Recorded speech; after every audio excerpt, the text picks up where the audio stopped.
ธรรมดาต้องเป็นคนเก่งต้องเป็นคนทำวิจัยคุณจะนั่งเฉยๆรอรับเงินเดือนไปวันๆไม่ได้รองศาสตราจารย์ดร.วิรชัยบอกกับ BBC ไทยนี่คือหนึ่งกลไกที่บีบอาจารย์บางคนก็คิดสั้นก็เลยต้องไปช้อปปิ้งไปซื้อมาพอซื้อมาไม่มีใครรู้ก็เลยซื้อเพลินกดรัวไปหน่อยปัจจุบันมหาวิทยาลัยเชียงใหม่และราชวิทยาลัยจุฬาภรณ์ได้ตั้งคณะกรรมการสอบสวนจริยธรรมและจรรยาบรรณต่ออาจารย์ที่ถูกสงสัยว่าซื้องานวิจัยแล้วขณะที่ผ่านมา10 มกราคมนายวานิชสุขสถานอาจารย์ประจำภาควิชาการพยาบาลชุมชนราชวิทยาลัยจุฬาภรณ์ที่สังคมออนไลน์มองว่าเป็นผู้ซื้องานวิจัยลักษณะนี้ได้ออกแถลงการชี้แจงว่ากับผมมีส่วนร่วมในทุกผลงานไม่ว่าจะในฐานะเป็นผู้วิจัยหลักผู้รับผิดชอบบทความผู้ประเมินบทความและบรรณาธิการวิชาการโดยไม่ได้ซื้อหรือแปะชื่อตามที่ถูกวิพากษ์วิจารณ์แต่สำหรับรองศาสตราจารย์ดร.วิรชัยที่ตีแผ่เรื่องนี้อย่างต่อเนื่องก็มองว่าควรแสดงความโปร่งใสและบริสุทธิ์ใจด้วยการเปิดเผยรายการเดินบัญชีธนาคารว่ามีการโอนไปใช้ให้เว็บไหนขายงานวิจัยจริงหรือไม่ขณะที่ศาสตราจารย์พิเศษดร.อเนกเหล่าธรรมทัศน์รัฐมนตรีว่าการกระทรวงการอุดมศึกษาและวิทยาศาสตร์วิจัยและนวัตกรรมหรืออว.ประกาศว่าจะดำเนินการเรื่องนี้อย่างจริงจังและก็เด็ดขาด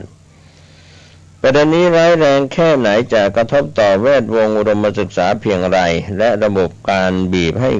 ขอตำแหน่งวิชาการของมหาวิทยาลัยไทยด้วยปริมาณผลงานวิชาการเป็นสารตั้งต้นสู่ประเด็นซื้อแปะชื่อ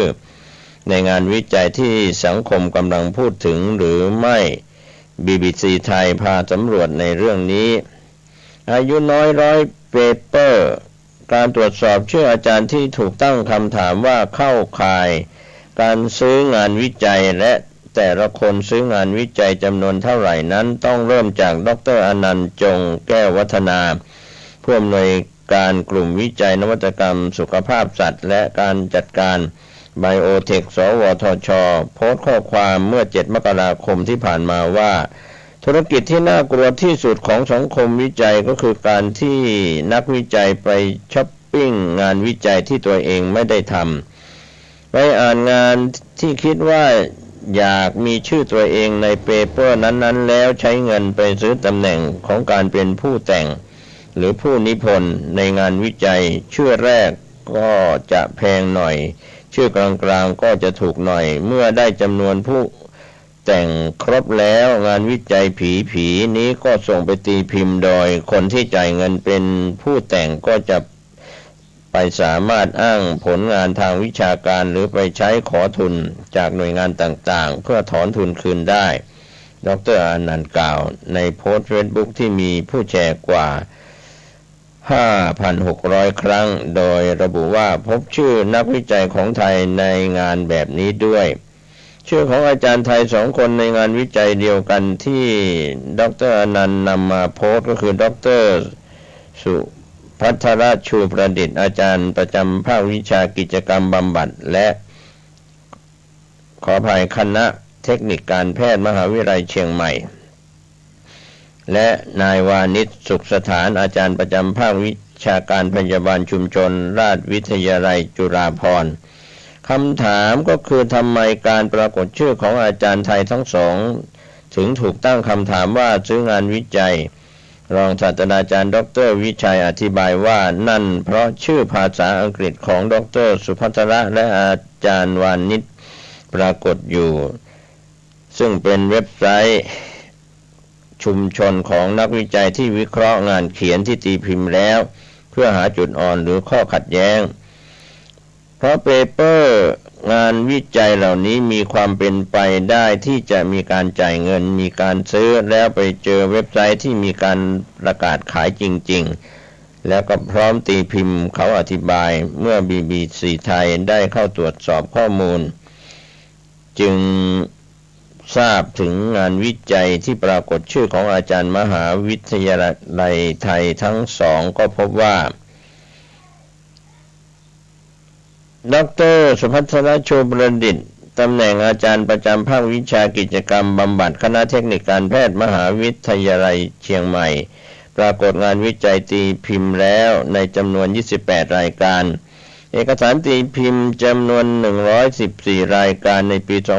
2565ปีเดียวมีเอกสารตีพิมพ์ถึง72ชิ้น2564จำนวน35ชิ้นงานวิจัยที่ข้ามศาสตร์อาทิการบำบัดโรคมะเร็งแบบประยุกต์ส่วนประกอบของกระจกในกระจกโลหะแบบจำรูปเป็นต้นโดยตีพิมพ์ออกมาห่างกันเป็นรายสัปดาห์หมายเหตุงานวิจัยที่ปรากฏก็คืองานวิจัยที่มีแนวโน้มเชื่อว่ามีความขัดแย้งและอาจเป็นงานวิจัยที่เปิดให้ซื้อขายส่วนอาจารย์วานิช สุขสถานตำแหน่งอาจารย์ประจำภาควิชาการพยาบาลชุมชนราชวิทยาลัยจุฬาภรณ์ปรากฏงานวิจัยตีพิมพ์แล้วจำนวน38รายการเอกสารตีพิมพ์จำนวน142รายการในปี2565ปีเดียวมีเอกสารตีพิมพ์ถึง95ชิ้น2564จำนวน43ชิ้นงานวิจัยที่ข้ามศาสตร์อาทิงานวิจัยด้านโครงสร้างนาโนของโลหะผลของใช้ไฮโดรเจนในกระจกโลหะทัศนคติโรคต่อข้อมูลเหล่านี้เป็นต้นโดยตีพิมพ์ออกมาห่างกันเป็นรายสัปดาห์ไม่เพียงเท่านี้ BBC ไทยตรวจสอบรายชื่องานวิจัยต้องสงสัยว่ามีการซื้อขายแบบเทียบเคียงระมหาวิทยาลัยและสาขาที่แตกต่างกันรองศาสตราจารย์ดร.วีรชัยพุทธวงศ์หรืออาจารย์ออสอาจารย์ประจำภาควิชาเคมีคณะศิลปศาสตร์และวิทยาศาสตร์มหาวิทยาลัยเกษตรศาสตร์ก็ยังชี้ถึงประเด็นหนึ่งในงานวิจัยที่ปรากฏชื่ออาจารย์ทั้งสองได้ปรากฏบนเว็บไซต์ที่เปิดให้เข้าซื้อสิทธิการตีพิมพ์ชื่อผู้แต่งงานวิจัยลำดับต่างๆได้ในราคา700ถึง900ดอลลาร์สหรัฐและเมื่อสังเกตรายชื่อผู้แต่งงานวิจัยทุกลำดับพบว่ามีทั้งคนไทยและชาวตะวันออกกลางและอีกหลายสัญชาติดูประวัติการตีพิมพ์บทความภาษาอังกฤษก็จะพบเรื่องที่น่าประหลาดใจยิ่งขึ้นไปอีกรองศาสตราจารย์ดร.ปิ่นแก้วเหลืองอารามศรีอาจารย์ประจำภาควิชาสังคมวิทยาและมนุษยวิทยาคณะสังคมศาสตร์มหาวิทยาลัยเชียงใหม่โพสต์ใน Facebook ถึงชื่อของเขาที่ปรากฏร่วมกับคนอื่นในวารสารต่างๆนั้นไม่ได้มีแค่บทความข้ามศาสตร์เกี่ยวกับวิศวกรรมที่ไม่ใช่สาขาของเขาเท่านั้นแต่ยังมีบทความเกี่ยวกับเกษตรคริปโตเคอเรนซีเศรษฐศาสตร์การเงินบางบทความก็เป็นการวิจัยในรัสเซียในอินโดนีเซียในโลกมุสลิมเป็นต้นนี่แสดงว่าทำมานานแล้วและน่าแปลกใจว่าไม่มีอับอายส่วนทางด้านรองศาสตราจารย์ดร.วิรชัยยังตั้งข้อสังเกตว่าการที่จะผลิตและตีพิมพ์งานวิจัยเกือบ100ชิ้นภายในปีเดียวนั้นก็เป็นเรื่องที่ยากมากถ้าเป็นงานวิจัยที่ผลิตอย่างขาวสะอาดเขาก็ขอคารวะเพราะตัวเขาเองตลอดชีวิตการเป็นนักวิชาการหลาย10ปีมีเรื่องตีพิมพ์ออกมา50เรื่องเท่านั้นมหาวิทยาลัยเปิดกว้างว่าคุณต้องตีพิมพ์ให้ได้อย่างน้อย2เรื่องต่อปีแต่อายุน้อย100เปเปอร์2ปีทำไป100กว่าเรื่องเขายังอธิบายเพิ่มถึงวิธีการสังเกตงานวิจัยของอาจารย์กลุ่มที่มีจำนวนผลงานตีพิมพ์หลักร้อยขึ้นไปจะเป็นชื่อโดดๆไม่มีลูกศิษย์พ่วงเข้าไปแต่จะมีเพื่อนร่วมวิจัยเป็นอิรักอิหร่านฮังการีรัสเซีย10ชื่อ10ประเทศไม่รู้ไปซูมกันตอนไหนแล้วทำด้านโมเลกุลการแพทย์เชิงลึกแต่คนทำจบศึกษาศาสตร์เป็นสิ่งผิดปกติธุรกิจมืดในแวดวงวิชาการรองศาสตราจารย์ดร.วีรชัยที่เคยตี แผ่ขบวนการปลอมปริญญาข้ามชาติเมื่อปี 2560 และเป็นข่าวใหญ่ในระดับโลกอธิบายให้ BBC ไทยเข้าใจถึงกระบวนการหาเงินจากการซื้อสิทธิ์ลงชื่อเป็นผู้แต่งงานวิจัยที่ผู้ซื้อมีแต่ได้กับได้ผู้ประพันธ์งานวิจัยตัวจริงได้ดำเนินการวิจัยจนถึงกระบวนการใกล้จะตีพิมพ์ในวารสารวิชาการอาทิศาสตราจารย์ประเทศอิหร่านด้านวิศวเคมีงานเตรียมตีพิมพ์ในวารสารนานาชาติแต่ระหว่างรอตีพิมพ์ 20-30 วันเขาก็ประกาศในเว็บไซต์ว่าฉันทำงานวิจัยนี้กับลูกศิษย์ใส่ชื่อได้10ชื่อถ้าจะเอาผู้แต่งแรกก็จ่ายมา$900สหรัฐผู้สนใจเข้าไปอ่านตัวอย่างงานวิจัยที่เปิดขายแล้วโอนเงินซื้อสิทธิ์ออนไลน์อาทิจ่ายเงินไป 30,000 บาทเพื่อซื้อสิทธิ์ลงชื่อเป็นผู้แต่งแรกงานวิจัยตีพิมพ์ในวารสารวิชาการและปรากฏชื่องานวิจัยตีพิมพ์ซึ่งเป็นฐานข้อมูลบรรณานุกรมและบทคัดย่อรวมถึงผลงานวิจัยทั่วโลกผู้ซื้อนำหลักฐานการตีพิมพ์เบิกเงินกับมหาวิทยาลัยต้นสังกัดซึ่งมีเงินทุนสนับสนุนการตีพิมพ์งานวิจัยเรื่องละ 120,000 บาทขึ้นอยู่กับมหาวิทยาลัยนั่นหมายความว่าได้กำไร 90,000 บาทเมื่อซื้องานวิจัยมากเข้าผู้ซื้อได้โปรไฟล์นักวิ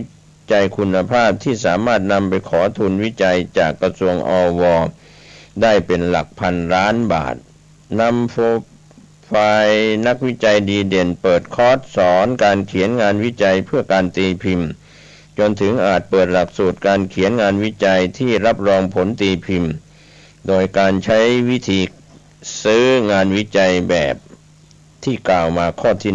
1หากคิดตามหลักการนี้ก็หมายความว่าซื้องานวิจัยตีพิมพ์แล้วนำผลงานไปเบิกกับมหาวิทยาลัยจำนวน100ชิ้นผู้ซื้อจะได้กำไรถึง9ล้านบาทโดยที่ตนเองไม่ต้องทำงานวิจัยอะไรเลยไม่นับโปรไฟล์ที่เพิ่มขึ้นในแวดวงวิชาการมหาวิทยาลัยไม่รู้เลยเรื่องนี้โดยรองศาสตราจารย์ดร.วีรชัยตอบคำถาม BBC ไทยที่ถามว่าแล้วเวลาเบิกเงินจ่ายเงินให้นักวิชาการที่มีพฤติการลักษณะนี้และขอเบิกปีละหลาย10งานวิจัยมหาวิทยาลัยไม่สงสัยบ้างหรือเวลาเอาเงินมาเบิกเจ้าหน้าที่กองคลังตรวจสอบพบว่า1อยู่ในสถาบันสารสนเทศวิทยาศาสตร์มีไหมถ้าไม่มีใครกล้าตรวจเพราะผ่านการพิจารณาแล้วเขาก็มีหน้าที่จ่ายเงินให้ส่วนมหาวิทยาลัยนั้นปริมาณงานวิจัยของบุคลากรที่ได้ตีพิมพ์ในวารสารวิชาการก็เป็นผลทำให้การจัดอันดับคุณภาพของมหาวิทยาลัยดีขึ้นไปด้วยแต่รองศาสตราจารย์ดร.วีรชัยตั้งคำถามถึงการได้อันดับที่ดีขึ้นจากการที่ซื้องานวิจัยมากๆที่มีแต่ปริมาณแต่ไร้คุณภาพงั้นไปซื้อสัก 10,000 งานวิจัยจะได้ติดท็อป 10 ของโลกไปเลยคำชี้แจงจากผู้ถูกกล่าวหาสำนักข่าวอิสรารายงานการแถลงการของนายวานิชอาจารย์ประจำภาควิชาการพยาบาลชุมชนราชวิทยาลัยจุฬาภรณ์ซึ่งปัจจุบันอยู่ระหว่างการลาศึกษาระดับปริญญาเอกที่สหรัฐนายวานิชชี้แจงว่ากระผมได้เริ่มตีพิมพ์ผลงานวิชาการในฐานข้อมูลระดับชาติและนานาชาติตั้งแต่ปีค.ศ. 2016ตรงกับปีไทยพุทธศักราช 2559 จนถึงปัจจุบันและได้ร่วมตีพิมพ์เผยแพร่ผลงานวิชาการร่วมกับนักวิจัยทั้งในและต่างประเทศโดยมีใจความสำคัญดังนี้มีส่วนร่วมในทุกผลงานจริงตามสัดส่วนการวิจัยในแต่ละเรื่องใช้ภาษาอังกฤษได้ดีในการอ่านวิเคราะห์สังเคราะห์สรุปประเด็นและเขียนผลงานวิชาการทำให้ได้รับเชิญเป็นผู้ประเมินบทความและบรรณาธิการวิชาการให้กับสำนักพิมพ์ที่มีชื่อเสียงไม่เคยซื้อขายงานผลงานวิจัยและไม่มีส่วนรู้เห็นในการซื้อขายตำแหน่ง ผู้ร่วมวิจัยมาก่อนและไม่เคยได้รับประโยชน์ใดๆตามที่รายงานแต่ละปีมีผลงานตีพิมพ์จำนวนมากเป็นเพราะได้รับเชิญทำหน้าที่บรรณาธิการวิชาการและได้รับการติดต่อขอความร่วมมือในการให้ความเห็นในเรื่องระเบียบวิธีการวิจัยการวิเคราะห์ข้อมูลเนื้อหาและรูปแบบการนำเสนอทำให้มีโอกาสมีชื่อร่วมตีพิมพ์ด้วยตามหลักสากลก็ขอบคุณสำหรับสำนักข่าวอิสราและอ่านคำชี้แจงของนายวณิชฉบับเต็มขณะที่ทาง BBC ไทยพยายามติดต่อดร.สุภัทรชูประดิษฐ์เพื่อขอความเห็นแต่ไม่สามารถเข้าถึงได้แต่รองศาสตราจารย์ดร.วิรชัยมองว่าคำชี้แจงนี้ยังไม่เพียงพอเพราะควรเปิดเผยรายการเดินบัญชีธนาคารเพื่อพิสูจน์ว่ามีการโอนจ่ายไปยังเว็บไซต์ขายผลงานวิจัยหรือไม่ส่วนอาจารย์ที่กำลังเครียดปิด Facebook หนีไปแล้วอย่าเพิ่งให้เขาตัดสินไล่ออกเลยรีบชิงลาออกก่อนต้องแสดงความรับผิดชอบอย่าอยู่เลยอย่าเป็นอาจารย์เลยไปทำอาชีพอื่นแต่เขาไม่ระบุว่าอาจารย์คนใดที่ปิด Facebook ไปแล้วมหาวิทยาลัยบีบคั้นเรื่องตำแหน่งวิชาการโดยทางศาสตราจารย์ดร.เพทายเย็นจิตสมนัสแห่งคณะแพทยศาสตร์ศิริราชพยาบาลให้สัมภาษณ์ Workpoint Today ว่าประเด็นอื้อฉาวที่เกิดขึ้นมีต้นต่อจากปัญหาเชิงโครงสร้างในระบบมหาวิทยาลัยไทยที่แต่ละแห่งต้องการจัดอันดับคุณภาพที่สูงขึ้นของสถาบันการศึกษาระดับโลกและวิธีที่จะได้อันดับที่ดีขึ้นต้องมีงานวิจัยที่ตีพิมพ์เยอะจึงกลายเป็นแรงกดดันต่ออาจารย์มหาวิทยาลัยที่ต้องทำหน้าที่สอนให้มีคุณภาพและต้องผลิตงานวิจัยให้มากขึ้นด้วยเงื่อนไขการขอตำแหน่งวิชาการในระยะเวลาที่กำหนดรองศาสตราจารย์ดร.วิรชัยของมหาวิทยาลัยเกษตรศาสตร์เห็นสอดคล้องกันว่านับแต่มหาวิทยาลัยไทยออกนอกระบบอันเป็นผลพวงจากมติคณะรัฐมนตรีปี 2542 ที่รัฐบาลต้องลดภาระใช้จ่ายจากการเป็นหนี้ IMF หรือกองทุนการเงินระหว่างประเทศมหาวิทยาลัยจึงเอาบุคลากรออกและบรรจุอาจารย์เป็นพนักงานมหาวิทยาลัยเมื่อเสียสวัสดิการรัฐก็ต้องจ่ายเงินเดือนสูงขึ้นราว 70% ในเมื่อเงินเดือนสูงก็มีกลไกบีบให้อาจารย์ทำงานในนั้นก็คือทำหน้าที่สอนวิจัยบริการวิชาการทำนุบำรุงศิลปวัฒนธรรมรองศาสตราจารย์ดร.วิรชัยอธิบายพร้อมเสริมว่าการบีบให้ผลิตงานวิจัยก็เพื่อสร้างอันดับที่ดีให้กับมหาวิทยาลัยชื่อเสียงของบุคลากรเมื่อถูกบีบด้วยดัชนีตัวนี้ทำให้อาจารย์ต้องทำงานวิจัยและต้องตีพิมพ์ต้องเป็นรองศาสตราจารย์ต้องเป็นผู้ช่วยศาสตราจารย์ต้องเป็นศาสตราจารย์ให้ได้ถ้าดูข่าวล่าสุดธรรมศาสตร์เพิ่งไล่ออกอาจารย์ที่ขอตำแหน่งผู้ช่วยศาสตราจารย์ไม่ได้ในเวลาที่กำหนดแต่กรณีซึ่งงานวิจัยนั้นจะช่วยให้อาจารย์นั้นผ่านเรื่องโควต้างานวิจัยที่ตีพิมพ์แต่ไม่สามารถนำไปขอตำแหน่งวิชาการได้เพราะงานวิจัยที่มีการซื้อขายนั้นมักจะข้ามศาสตร์ไม่ตรงกับสาขาที่ตนเองเชี่ยวชาญจริงกลไกกพอเป็นด่านอรหันต์อยู่แล้วคุณต้องไม่ตีพิมพ์ข้ามสาขาและมีการตรวจสอบการทำวิจัยจริงหรือไม่แปลว่าเขาก็ต้องอีเมลไปหาผู้วิจัยร่วมอีก10 คนในงานวิจัยแต่เขาคงตอบว่าไม่รู้เพราะฉันก็ซื้อมาเหมือนกันเขากล่าวเชิงตลกร้ายเส้นทางสู่ตำแหน่งวิชาการไทยผู้ช่วยศาสตราจารย์ประกาศกพอว่าด้วยหลักเกณฑ์และวิธีการพิจารณาแต่งตั้งบุคคลให้ดำรงตำแหน่งผู้ช่วยศาสตราจารย์รองศาสตราจารย์และศาสตราจารย์พุทธศักราช 2564 กำหนดคุณสมบัติของอาจารย์ประจำที่สามารถรับแต่งตั้งให้ดำรงตำแหน่งวิชาการซึ่งมีคุณสมบัติและปัจจัยพิจารณาแตกต่างกันไปตามตำแหน่ง ที่ขอรับแต่งตั้งดังนี้คุณสมบัติเฉพาะตำแหน่งต้องดำรงตำแหน่งอาจารย์และทำการสอนมาแล้วไม่น้อยกว่า6ปีในกรณีศึกษาจบระดับปริญญาตรีไม่น้อยกว่า4ปีในกรณีศึกษาระดับปริญญาโทหรือเทียบเท่าและไม่น้อยกว่า1ปีและพ้นระยะทดลองการปฏิบัติการที่กำหนดในกรณีที่สำเร็จการศึกษาระดับปริญญาเอกหรือเทียบเท่าผลการสอนต้องประเมินคุณภาพการสอนของผู้ขอที่ครอบคลุมโดยเฉพาะความสามารถในการถ่ายทอดความรู้ไม่เพียงเท่านั้นผู้ขอต้องมีชั่วโมงสอนประจำวิชาใดวิชาหนึ่งที่กำหนดไว้ในหลักสูตรของสถาบันอุดมศึกษาและมีความชำนาญในการสอนโดยเสนอเอกสารหลักฐานที่ใช้ในการประเมินผลการสอนที่ผลิตขึ้นตามภาระงานสอนผลงานทางวิชาการแบ่งเป็น3กลุ่มกลุ่ม1งานวิจัยกลุ่ม2ผลงานทางวิชาการในลักษณะอื่นรวมถึงกรณีศึกษางานแผนพจนานุกรมผลงานสร้างสรรค์ด้านวิทยาศาสตร์และเทคโนโลยีผลงานสร้างสรรค์ด้านสุนทรียสิทธิบัตรซอฟต์แวร์ผลงานรับใช้ท้องถิ่นและสังคมและผลงานนวัตกรรมกลุ่ม3ตำราหนังสือและบทความวิชาการโดยการขอตำแหน่งวิชาการผู้ช่วยศาสตราจารย์แบบทั่วไปจะต้องมีผลงานทางวิชาการคุณภาพระดับ B และสามารถเลือกปริมาณผลงานวิชาการได้3แบบคือ1ในงานวิจัย2เรื่อง2งานวิจัย1เรื่องและผลงานทางวิชาการในลักษณะอื่น1รายการและ3งานวิจัย1เรื่องและตำราหรือหนังสือ1เล่มแต่ไม่ว่าจะเลือก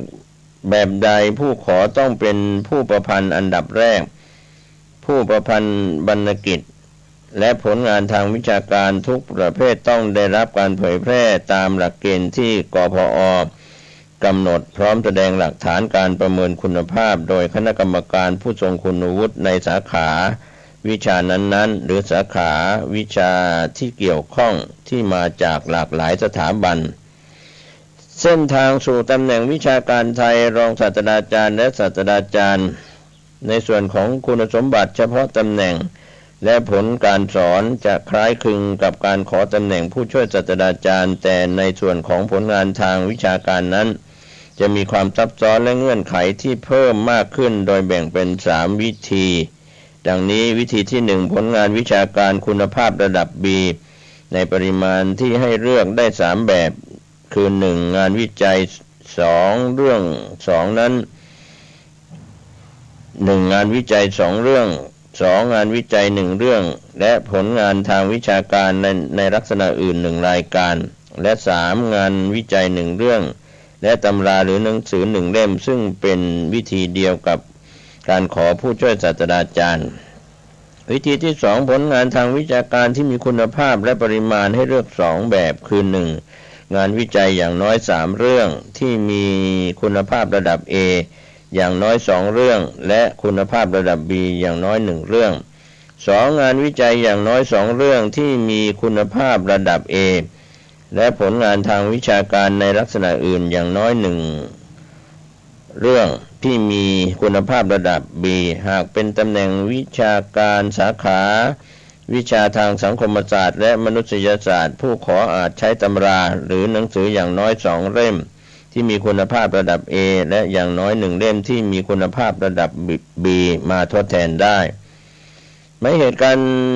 นำงานวิจัยหรืองานใดๆที่ทำเป็นส่วนหนึ่งของการศึกษาเพื่อรับปริญญาประกาศนียบัตรหรือเพื่อสำเร็จการศึกษาหรือการอบรมมาเสนอเป็นผลงานทางวิชาการไม่ได้วิธีที่3จะสงวนสำหรับการขอตำแหน่งวิชาการสาขาวิชาทางวิทยาศาสตร์เทคโนโลยีวิศวกรรมศาสตร์แพทยศาสตร์และสาขาวิชาอื่นๆตามที่กพกำหนดดังนี้ 1. งานวิจัยอย่างน้อย10เรื่องที่ได้รับการเผยแพร่ในวารสารที่อยู่หลังจากที่ได้รับการแต่งตั้งดำรงตำแหน่งผู้ช่วยศาสตราจารย์โดยอย่างน้อย5เรื่องผู้ขอต้องเป็นผู้ประพันธ์อันดับแรกหรือเป็นผู้ประพันธ์บรรณกิจ 2. มีงานวิจัยที่ได้รับการอ้างอิงจาก ในส่วนโดยรวมอย่างน้อย500รายการโดยไม่นับงานวิจัยที่อ้างอิงตนเอง 3. ก็มีค่าไม่น้อยกว่า 8. 4. เป็นหัวหน้าโครงการวิจัยได้รับทุนจากแหล่งทุนภายนอกสถาบันตามจำนวนเงินที่สถาบันกำหนดอย่างน้อย5โครงการซื้อผลงานวิชาการมีความผิดไหม101เวิร์นอ้างอิงถึงบทลงโทษผู้กระทำผิดซื้อผลงานวิชาการว่าพระราชบัญญัติการอุดมศึกษาพุทธศักราช2562มาตรา70บัญญัติไว้ว่าเพื่อประโยชน์ในการรักษามาตรฐานการอุดมศึกษาหลักธรรมาภิบาลและความซื่อสัตย์สุจริตทางวิชาการห้ามมิให้ผู้ใดจ้างวานใช้ให้ผู้อื่นทำผลงานทางวิชาการเพื่อไปใช้ในการเสนอเป็นส่วนหนึ่งของการศึกษาในหลักสูตรการศึกษาระดับอุดมศึกษาหรือเพื่อไปใช้ในการทำผลงานซึ่งเป็นส่วนหนึ่งของการขอตำแหน่งทางวิชาการหรือเสนอขอปรับปรุงการกำหนดตำแหน่งการเลื่อนตำแหน่งการเลื่อนวิทยาฐานะหรือการให้ได้รับเงินเดือนหรือเงินอื่นในระดับที่สูงขึ้นทั้งนี้ไม่ว่าจะมีประโยชน์ตอบแทนหรือไม่ก็ตามห้ามมิให้ผู้ใดรับจ้างหรือรับดำเนินการตามวรรคหนึ่งเพื่อให้ผู้อื่นนำผลงานนั้นไปใช้ประโยชน์ในการดำเนินการตามวรรคหนึ่งเว้นแต่เป็นการช่วยเหลือโดยสุจริตตามสมควรส่วนมาตราที่77บัญญัติโทษคือระหว่างโทษจำคุกไม่เกิน3ปีหรือปรับไม่เกิน 60,000 บาทหรือทั้งจำทั้งปรับแต่ดิศรลิขิตวิทยาวุฒิอาจารย์ประจำศูนย์กฎหมายอาญาและอาชญาวิทยาคณะนิติศาสตร์มหาวิทยาลัยธรรมศาสตร์ผู้เขียนบทความนี้มองว่าพระราชบัญญัติยังมีช่องโหว่อยู่เพราะการซื้องานวิจัยอาจไม่เข้าข่ายจ้างวานตามที่บัญญัติไว้หากเป็นกรณีที่ผู้กระทำมีการซื้อสถานะตำแหน่งผู้ประพันธ์งานวิชาการแต่เพียงอย่างเดียวโดยที่ไม่ได้ซื้อตัวผลงานวิชาการให้มาเป็นกรรมสิทธิ์ของตนเองโดยตรงแล้วผู้กระทำก็ไม่อาจที่จะถูกลงโทษตามมาตรา70ได้เพราะสถานะการเป็นผู้ประพันธ์ผลงานวิชาการไม่อาจถูกตีความให้รวมอยู่ในความหมายของผลงานทางวิชาการได้ครับก็เป็นเรื่องราวข้อมูลที่ทางเว็บไซต์ bbc.com โดยการนำเสนอข้อมูลเหล่านี้ในหัวข้อว่าอาจารย์มหาวิทยาลัยไทยทำไมต้องซื้องานวิจัยผีเพื่อใส่ชื่อตัวเองก็เป็นการรายงานข่าวโดยทศพลชัยสำฤทธิ์ผลผู้สื่อข่าว BBC ไทยรายงาน12มกราคม2023ก็เป็นข้อมูลที่นำมารายงานในส่วนของข่าวชาวบ้านขอให้ท่านผู้ฟังโปรดใช้วิจารณญาณในการรับข้อมูลข่าวสารเรื่องนี้นะครับในส่วนมุมมองข่าวขึ้นหน้าจากการรายงานเพิ่มเติมจะได้รายงานกันเข้ามาวันนี้ข่าวชาวบ้านหมดเวลาลงขอบคุณพี่น้องสื่อมวลชนทุกแขนงสาขาจากส่วนกลางและส่วนภูมิภาคสื่อไทยสื่อเทศข่าวจากต่างประเทศด้วยความขอบคุณท่านที่อ่านหนังสือพิมพ์ออนไลน์คลิกเข้าไปที่ www.9hnanews.com ท่านก็จะได้อ่านข้อมูลข่าวสารประจำวันในรอบ24ชั่วโมงท่านติดตามการพยากรณ์อากาศจากกรมอุตุนิยมวิทยาเรื่องของดินฟ้าอากาศในโซนภาคเหนือหรือภาคอื่น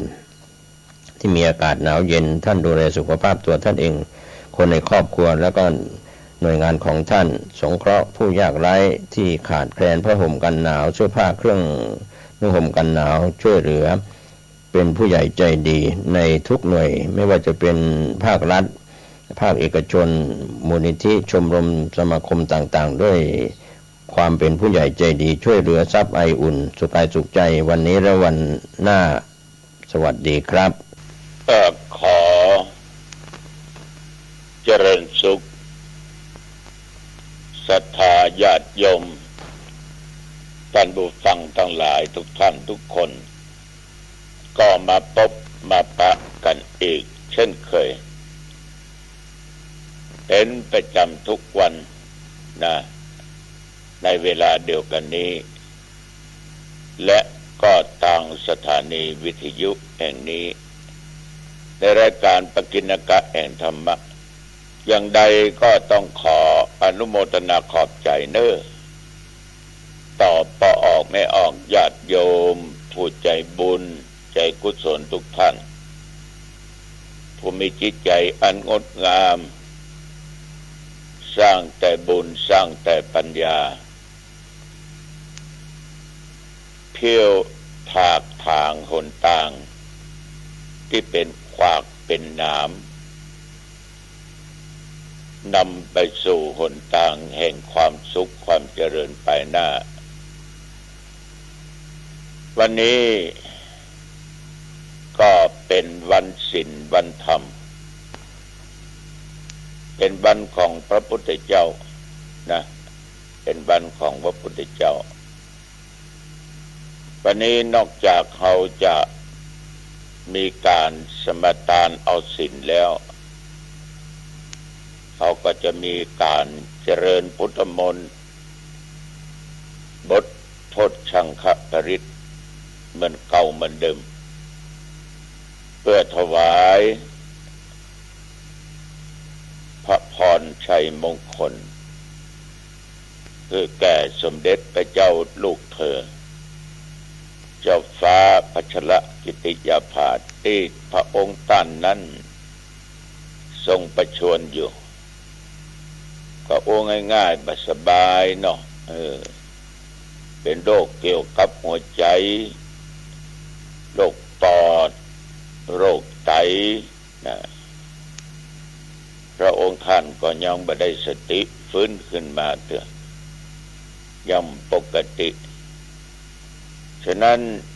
จะมีวิธีการจะได้ก็ต้องช่วยกันละกันนี้นะญาติโยมตั้งอกตั้งใจตั้งจิตตั้งมั่นนะเวลาสวดก็คงจะเกิดเป็นพลังส่วนหนึ่งคือแก่สมเด็จพระเจ้าลูกเธอเจ้าฟ้าพัชรกิติยาภาส่วนหนึ่งนั้นก็คงบังเกิดแก่ผู้กระทำเอาละญาติโยมต่อไปนี้ขอญาติโยมทุกคนมีทั้งศีลมีทั้งธรรมก็จะมีพระพุทธเจ้านั่งอยู่ในจิตในใจเอามาไหว้พระกันเนาะว่าพร้อมกันเด้ออะระหังสัมมาสัมพุทโธภควาพุทธังภควันตังอภิวาเทมิกราบพระพุทธสวากขาโตภควตาธัมโมธัม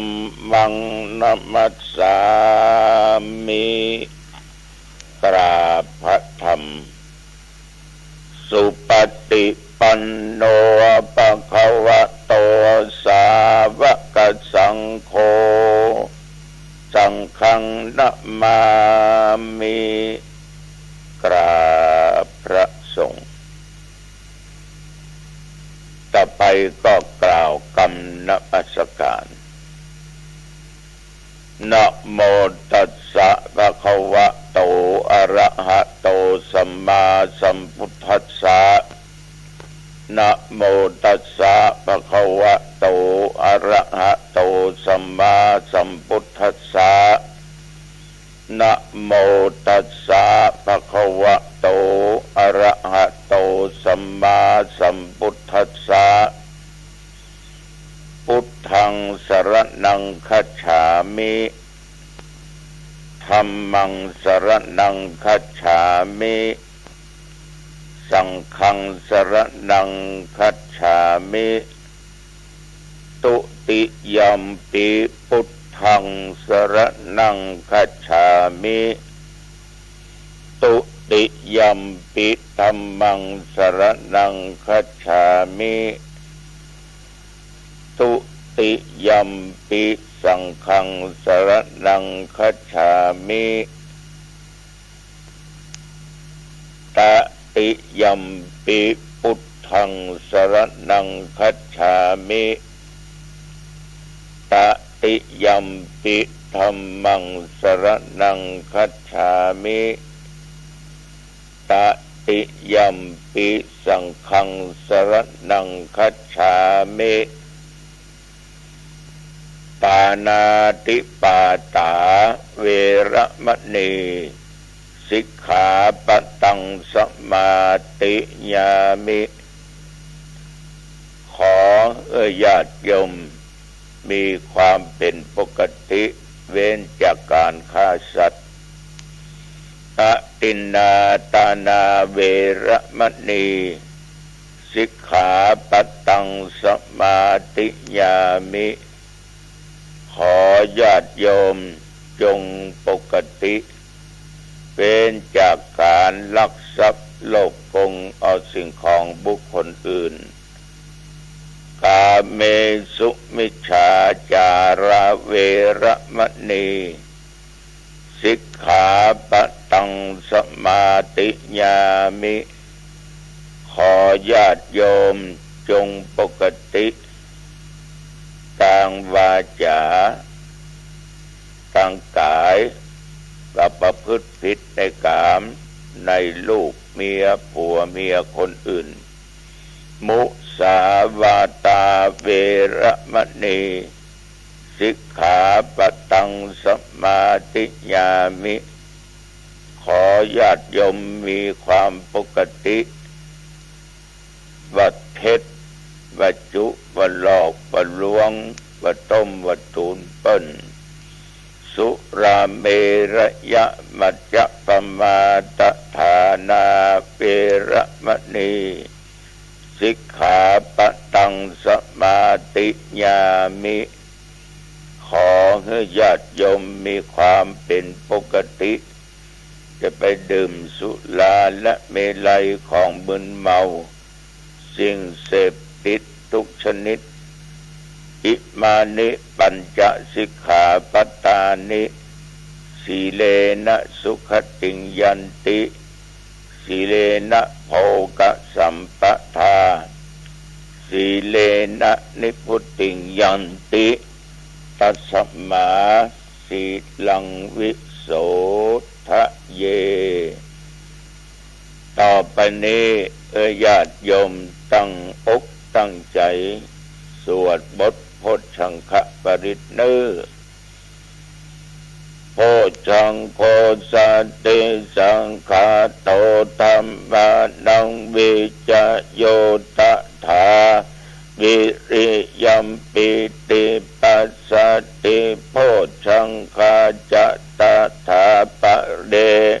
สัมมาทุเปขะโพชฌังคาสัตเตเต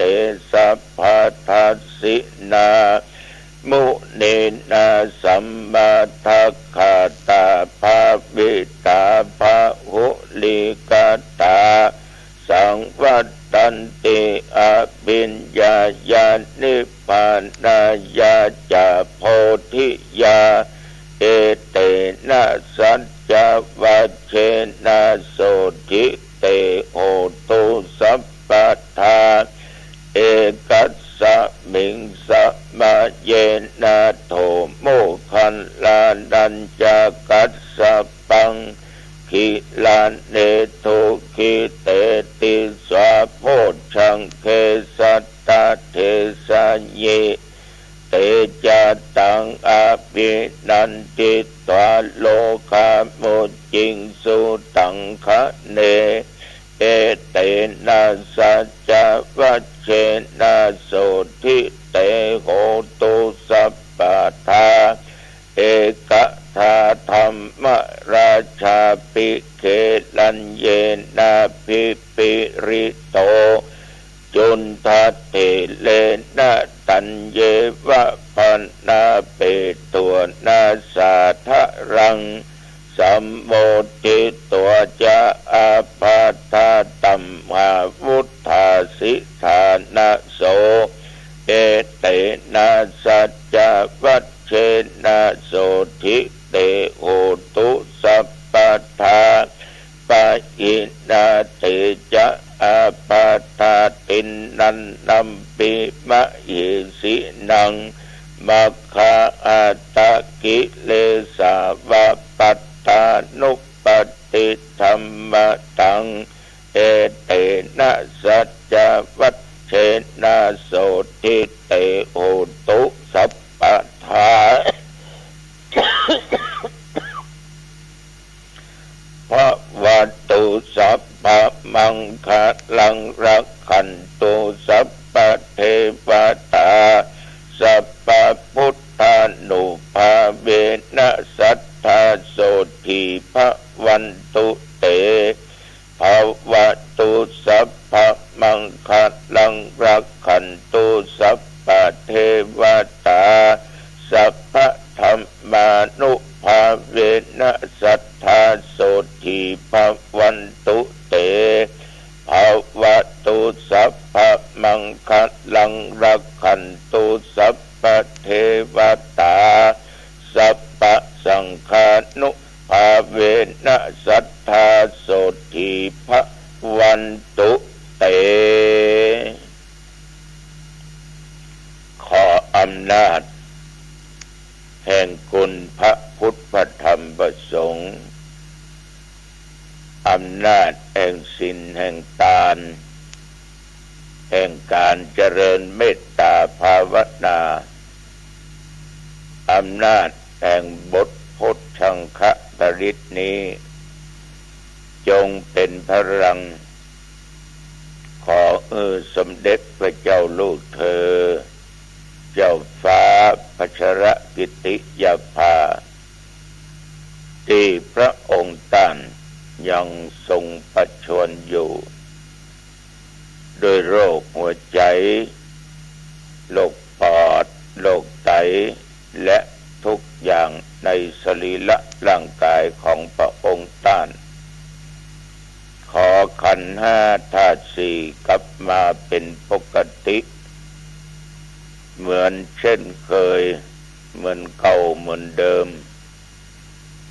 ของพระองค์ได้หายจากการประชวรในครั้งนี้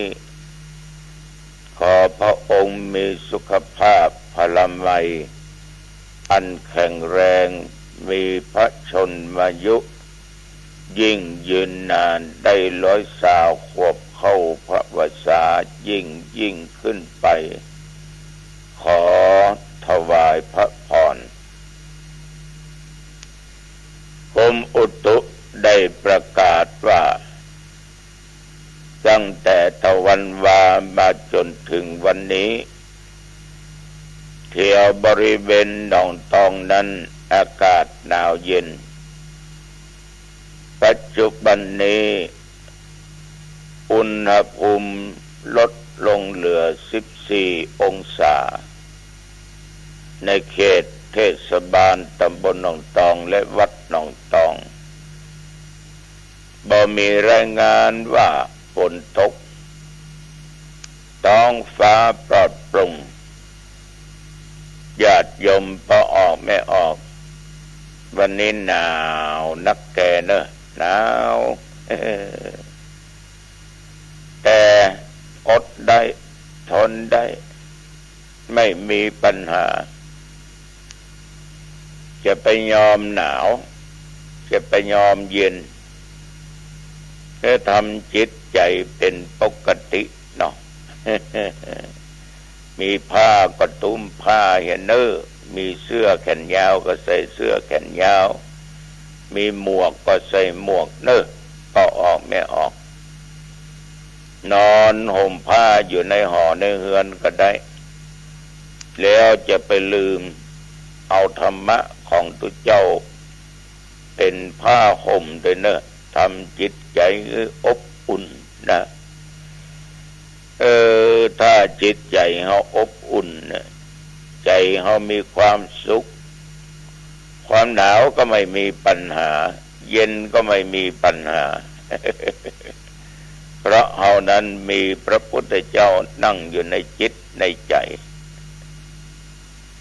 ก็ออกไม่ออกวันนี้เป็นวันเด็กแห่งชาติ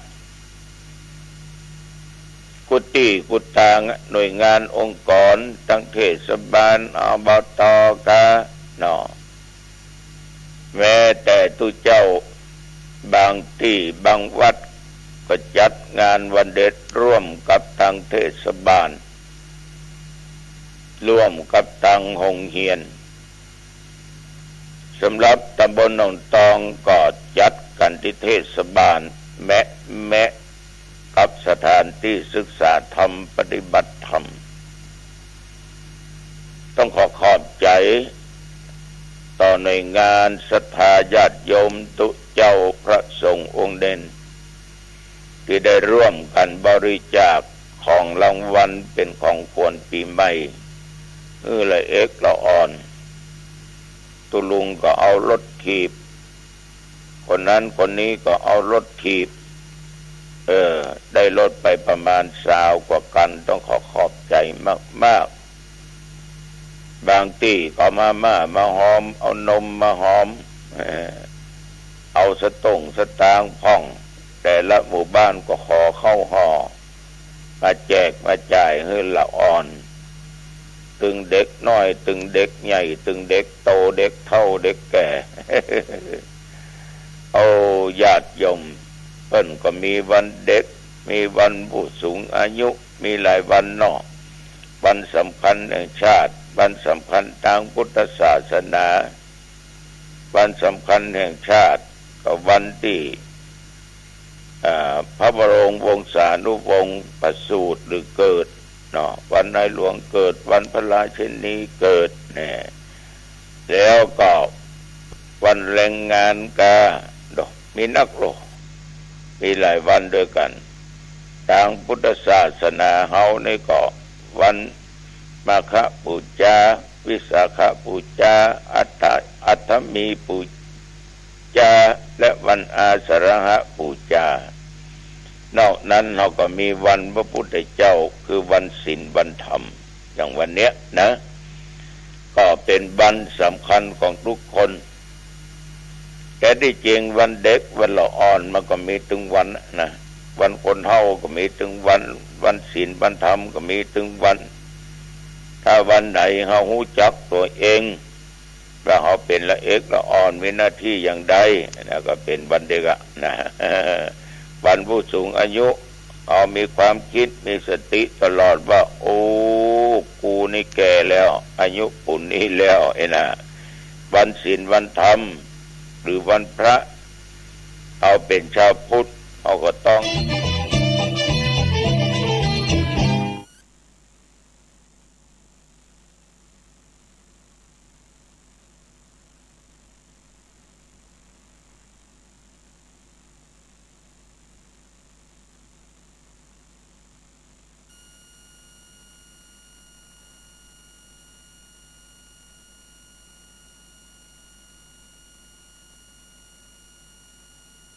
ใจเขามีอย่างก็ไปแบ่งปันเขาเป็นของควรเป็นรางวัลไปลืมเนื้อปู่อุ้ยแม่อุ้ยพ่อแม่ญาติพี่น้องพากันไปเพิ่นจัดที่ไหนก็ไปที่นั่นนะแต่บางท่านบางคนเพิ่นก็ลูกเต้าไปเอี่ยวทำวัดทำวาไว้พระนพธรรมโลกอันนี้ก็เข้าท่าเนอะเว้ยเข้าท่าดีมีญาติมีโยมที่เปิ้นข้องใจเกี่ยวกับคำว่าปกติที่เขาว่าศีลแปลว่าปกตินั่นนะมันเป็นจะได้ปกติอย่างใดท่านทั้งหลายในทางวินัยทางธรรมเนี่ยมันก็เป็นสิ่งที่ทำให้คนเฮาเนี่ยเป็นปกติได้นอกจากคนแล้ว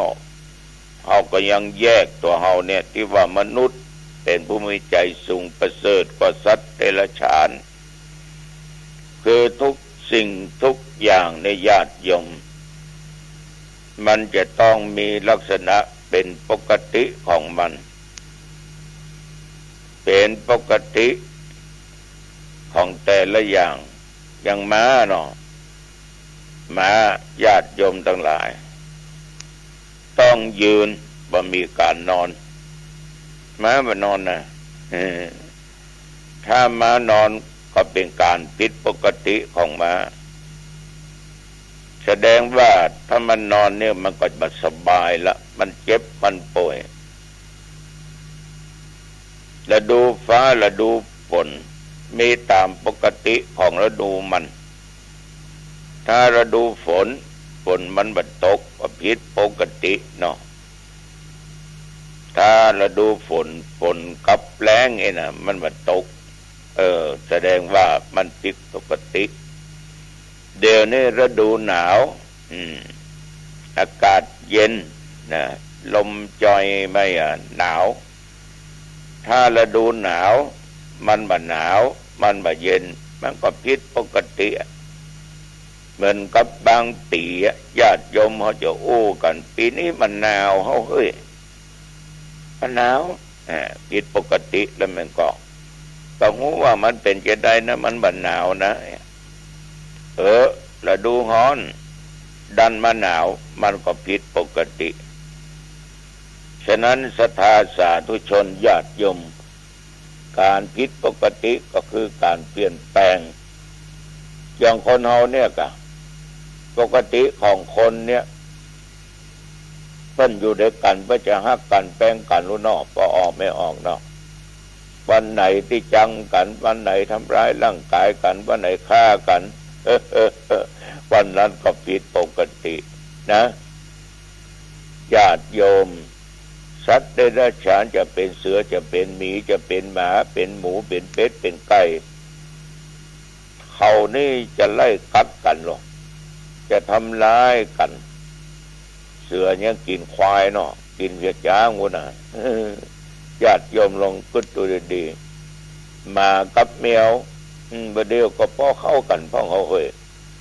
แมวกินนมหมาก็มีเฮ้ยก็ผิดปกตินะเนาะแต่แมวกินนมหมานะแต่มันก็ดีญาติโยมขนาดหมากับแมวยังอยู่ด้วยกันได้แต่หมามันหันหมาเหมือนกันมันก็เห่ามันก็ไล่กัดกันเป็นสัญชาตญาณของสัตว์ฉะนั้นการปกติเนี่ยก็ออกไม่ออกเพื่อเป็นการรักษาคนไว้คือตั้งอยู่ในศีลต้องบักฆ่าปกติของสัตว์มันกินอะไรอย่างมันจะยื้อแย่งกันหรอกขนาดหมาเนี่ยยังงี้เขี้ยวใส่กันแมวก็แอ้วใส่กัน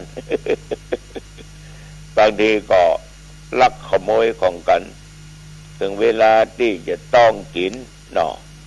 ตอนนี้เป็นต้นแต่คนเฮามันเป็นอย่างนั้นเมื่อคนเฮารักษาปกติของคนเฮาไว้คือเฮาต้องไปลักไม่ต้องไปคอร์รัปชันไม่ต้องไปยักยอกไม่ต้องไปกดไปโกงกันหลอกกันจำเดียวสมัยแต่โอ้จุกันตั้งโทรศัพท์แต่หมดกันไปเป็นหมื่นเป็นแสนล้อเที่ยวตั้งตำบลนี่ก็เจอหรอกวันนั้นเจ้าหน้าที่เป็นขออนุญาตเอาลูกมาบวชประเดี๋ยวเขาวิทยุมาละเป็นมาแจ้งความถูกหลอกทั้งตำบลอื่นก็50,000 70,000ตำบลหนองตองก็แสนปลายก็เนี่ยความโลภมากก็ลาบหายไปอย่างปกติของสัตว์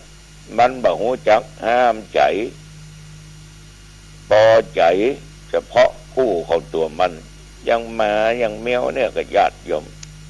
สืบพันธุ์ไปเรื่อยเสพกันไปเรื่อยผสมกันไปเรื่อยเนาะญาติโยมท่านผู้ฟังแต่ว่าถ้าบ่ใจละดูมันเนี่ยมันก็อยู่ธรรมดาถ้าถึงละดูมันก็เดือดร้อนกันละถ้ามันเอาไปเรื่อยมันก็ผิดปกติฉะนั้นคนเราต้องมีศีลไม่ประพฤติผิดในกามปกติคนเนี่ยไว้วางใจกันได้เพราะว่าพูดจากันตรงไปตรงมามีความจริงใจต่อกันถ้าวันไหนมันโกหกตอแหลก็แสดงว่ามันผิดปกติและญาติโยมธรรมชาติน้ำเมาสิ่งเสพติดเอาจะบ่ไปมัวเมาจะไปหลงในมันนี่นะ แต่ถ้าวันไหนวันใดนี่ดื่มเป็นอาจิน